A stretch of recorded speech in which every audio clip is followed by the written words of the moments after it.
Sean, good to see you. All right, good afternoon. Good to see everyone here in their off-season mode, and hope everybody's coming off a great vacation. Good to see everyone. So the time is yours. We'll go ahead and get started. I guess just to start with Steph getting traded, what were those conversations like on your end?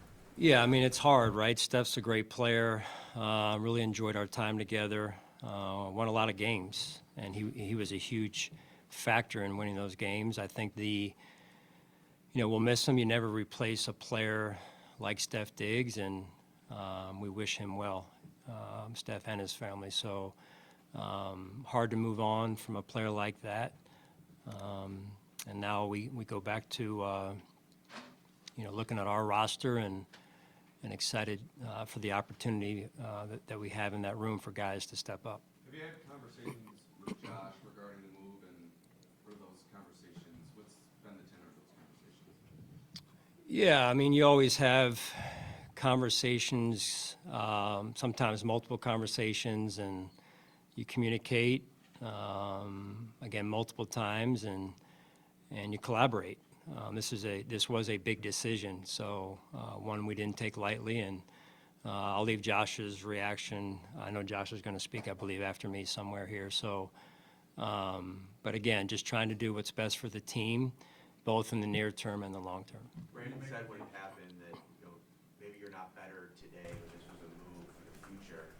And from a coach's perspective, going into these meetings and talking to your team for the first time, what's your message to them? Obviously, he was very well liked in the locker room. Well, again, that wasn't really around the team when this all unfolded, but really the message for us right now is belief in who we are. Everything starts with belief, right? In anything you do, and mindset. Looking at the opportunity that's in front of us this season, and then just being present and our focus being on where we are today and what we have to do to get ourselves ready to play. And if you shortchange that process or shortcut the process, you're going to make a big mistake. So those are the things we can control right now. It's just being present, putting in the work, and we're doing a lot right now just in terms of educating our team, building our culture, because you got to do that every day, right? And every year. It's a year-to-year league, and so trying to build that respect, the love that our guys need to have for one another. And what comes out of that is that trust that we're going to need going through the journey of a season, and that's important. So that's really the true substance of what leads to success. That's the foundation, right? So that's really where our focus is right now. How do you, this is a major reset, maybe the first big one in your time here, given the players, aside from the staff that you lost, that remind you of the secondary and Mitch Morris. How do you treat this season in the trajectory of this team, given what the losses were?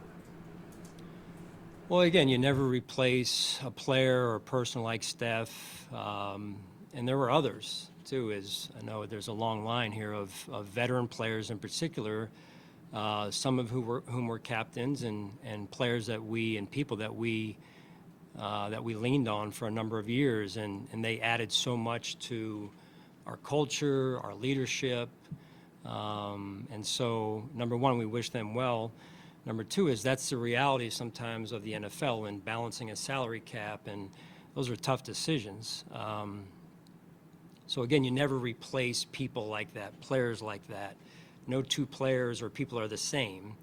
But again, it's an opportunity for people to take on new roles, to stretch themselves a little bit, to hold people accountable, for somebody else. And I think a big piece of this is you don't just hire leaders or bring in leaders, you're developing leaders the whole time, kind of underneath the water. And that's part of what we work on as a staff, of developing leaders. And quite honestly, I think we need more of those in society as it is, right? So I think a lot of us would agree with that. But that's a big piece of what we do in the offseason in particular, our player development team, myself, our coaching staff, is not just developing the player, but developing the person. And because those leaders aren't always going to be here, and so they're going to graduate at some point, like they have in some cases, and you need people who are ready to step in and step up. But you talk about, you built this success from the ground up, and again, how challenging can it be, or what challenges have you already faced, without those core pieces in your locker room? Well, we're just getting started, right? So again, I think our focus it has been where it needs to be, Mookie, and that is on just starting with what's right in front of us and our off-season program. I give a lot of credit to our strength and conditioning coaches, our medical staff, our sports science staff, led by Joe Collins and Eric Ciano and Nate Bresky, respectively. They spent a lot of time this off-season doing research, looking to innovate in different ways that we haven't maybe before. Not changing our core of what we've done and been about in terms of what we do in the off season, but hey, keeping things fresh, right? What new is out there? Testing our process in those areas as well, and so I've been very pleased with the amount of work that's been put in by those staff members, so that when the players came back, there's some new things that they can see and be a part of, and that will hopefully then be put into place to make them as good as they can possibly be. Hey, Sean, where have you landed on these calls for defensive plays this year? Yeah, so it'll be a while. It's on my radar, but you can ask me about it. Probably the best thing to do is ask me about it in training camp, because I'm not going to make a decision before then. There's just more important things. It is important, but there's just more important things right now in front of us with the team being here and then the draft next week, and full confidence in Bobby. He's off to a great start. He's extremely organized, type A personality, as you guys know Bobby, and the players know Bobby, and will never lack for energy in that department. Follow up on that, you have a lot of new assistants. When you got them together for the first time this offseason, what kind of tone did you set in terms of this is how you want to run and setting that culture? Yeah, I've been very impressed, Mark, with that. And when you look at the way people collaborate, right? Unselfish, respectful, team-centered. The staff is off to a great start. The new members of the staff have been very good additions. They keep their heads down, they work, they collaborate.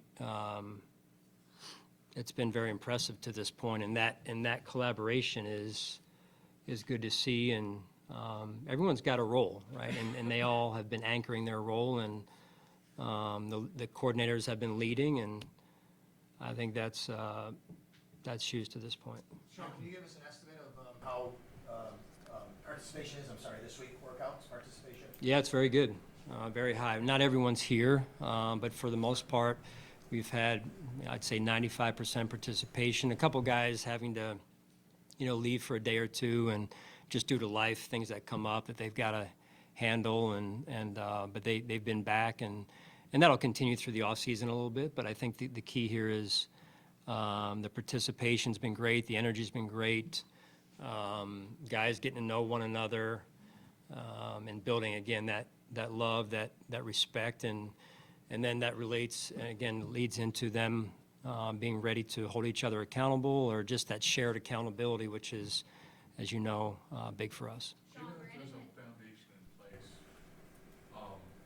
that's been built since 2017, and the fact that Josh is older, do you think it's easier to offset some of these losses, be it Diggs or Mitch, but more importantly, Diggs when it comes to Josh, and Josh is more confident in his abilities and what the offense can do today than perhaps when you needed Diggs in 2020? Well, Josh is, number one, like most great players, he's going to continue to evolve his game, right? That's important.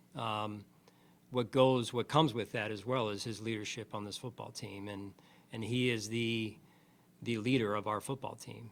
He's the face of the franchise, and so I know that Josh is very focused on that part of his game, is the leadership piece and what comes with that. All that goes into that, right, John? So to this point, it's what, 3-4 days now that we've been back together, and I've been very happy with Josh's leading of our football team. And again, you never replace.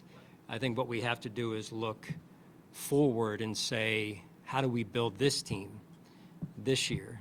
And because it's new every year, it's a year-to-year league, as I mentioned, and I think that's what we have to focus on in front of us. Sean, kind of going off of that, one of the things, this isn't the only thing, but one of the things that Brandon said when talking about wide receivers was, with this team, he didn't believe that, if you don't have a clear-cut number one wide receiver, that this offense can't succeed and be successful.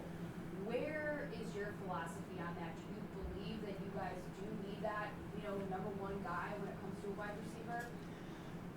Well, it's a matchup game, right? I can tell you when we go into a game plan meeting, offensively or defensively, and I'll just mention defensively, you look and you say, who do we have to take away, right? And so that's where you like to have a number one player, whether it's offensively, defensively, or you look at it, opponent looking at us and saying, hey, who do they have that we have to worry about?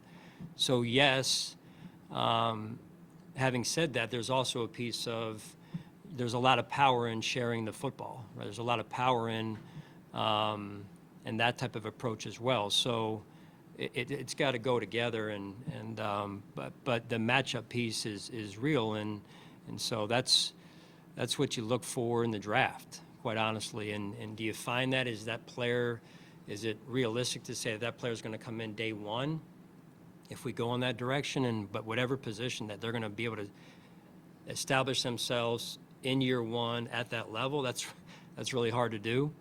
But over the course of time, you hope that you're drafting well enough to find that matchup problem for other people. Can Dalton Kincaid be a matchup problem? I believe he can.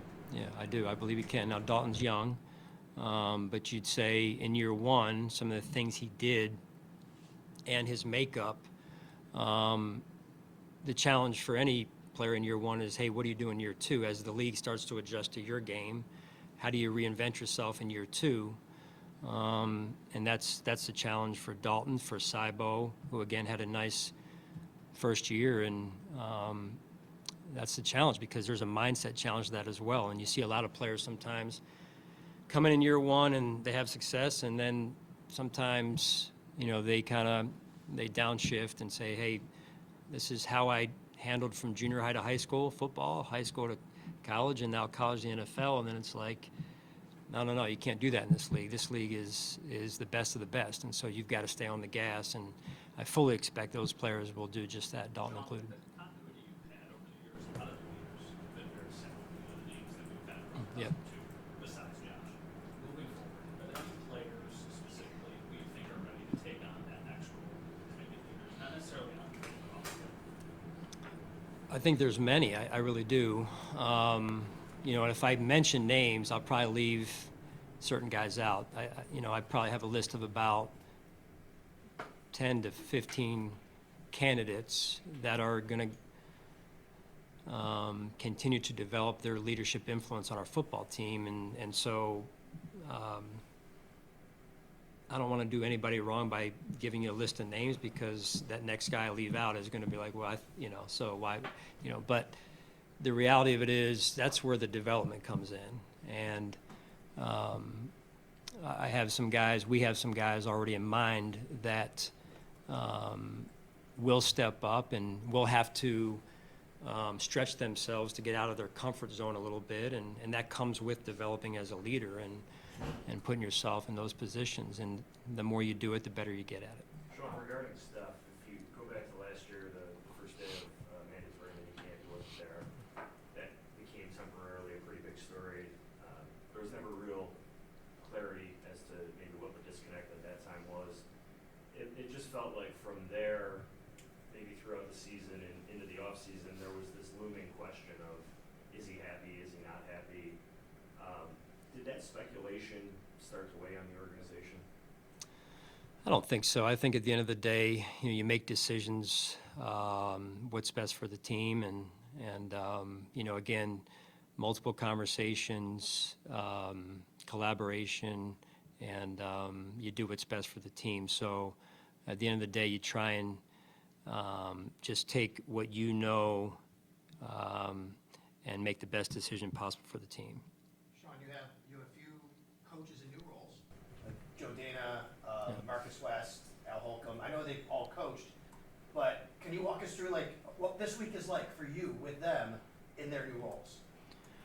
I've been, again, excited to watch them do their thing. They've been hard at work, and a lot of new faces, or a lot of people in maybe a new role, and that's exciting to me. And again, watching them work, watching them get themselves prepared for the players to come in. It's always an exciting time as a coach, because you spend time going through the cut-ups, and that can get, it's good, but it can get monotonous sometimes, right? And then you go through, let's just say our part in helping out for the draft, and you're going on those campus visits, or you're going to the combine, and you're putting your, in some cases, your scouting hat on, right? And so now it's time to do what we do, which is coach and work on developing the players and teach.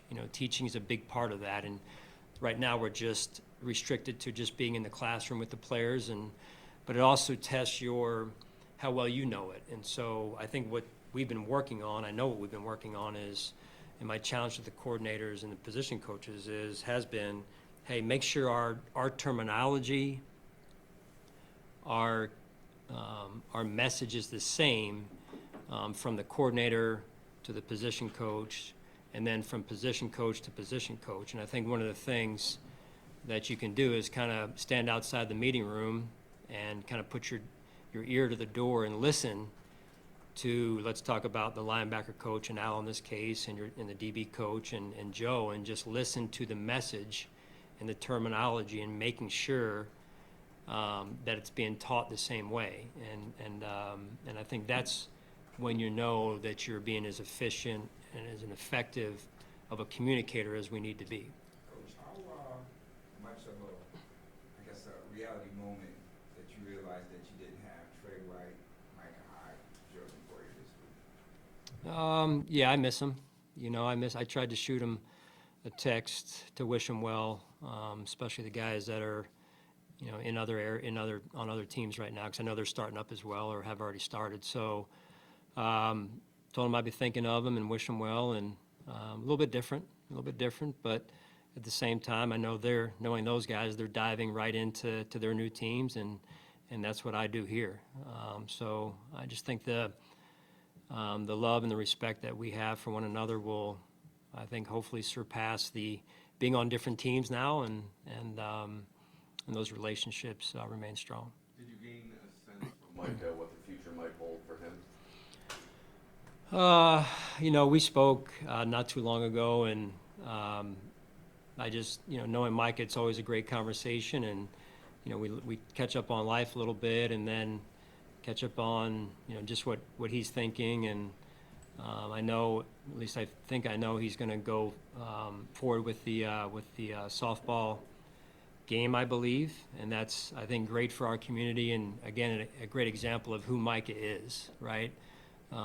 Being not currently on the team, his charitable mindset, right? His willingness to pay it forward, his desire to do that, and to do it in Buffalo, right? I think, again, that's just, it says a lot about who he is. Hey, Sean, kickoff rule. Have you had a chance to dig into this at all in terms of what kind of personnel will be required on this place? Yeah, you guys love this fan that comes on every press conference, right? A couple times. I have, yeah. We've been on the committee. I've been through it multiple times in terms of the rule, and Rob. And then the thing of it is, it's a personnel decision as well, right? Like, there are personnel conversations that have to take place because it's a different type of play than it was before. I know Coach Smiley is looking at it hard and trying to find different ways to look at it. I think the biggest thing to be aware of, really, for you guys is we're probably not going to see how it really looks until the regular season, because I think most people will be holding their cards pretty close to the vest. So there's going to be, we're going to have to work on it in practice. We're going to have to be on the board quite a bit, and then adjust when and where necessary. Just following up on that, though, certainly, you're expecting, I mean, the goal is to bring this play more back, right? I mean, so you certainly are expecting some more significant returns than Yep. last year when there was almost none. Right, Very- right. Yeah, no, I know you study it, Mark, and you know the numbers, I mean, right? Yeah, are you in a good, you think that's a good thing for the game? I do. You agree with that? I think having the kickoff play in the game is good for our game. It's been in our game. I'd like to see it stay in our game, and I'm excited to see our league adjust, our players, our coaches adjust to the new approach. But I am a big believer in having the kickoff in our game. Coach, how important was it to continue A.J. Epinez's development? Well, that's going to be huge. It really is. AJ's at a spot in his career. You know, you're looking at coming off of that first contract, going into a second now. Which direction does he go? And there's enough belief in this building, as you could tell, in order to re-sign him. Now it's, hey, how quickly does his career do this? And that's really what you want, what you need to have happen. And he's one of the players that we're counting on to step up. And you know, Leonard Floyd not being here, right? Leonard, great year, great person, great player. Another name that you know, was here, and now he's in San Francisco, and enjoyed working with him as well. And AJ in this case, going back to him, is, you know, what an opportunity he has to come in, put in the work, and continue to grow and develop. And you know, those are the things that you have to do when you're drafting, and those are the players that have to take off and step up into those significant roles for us. Okay. All right. Do you want? All right. Ryan.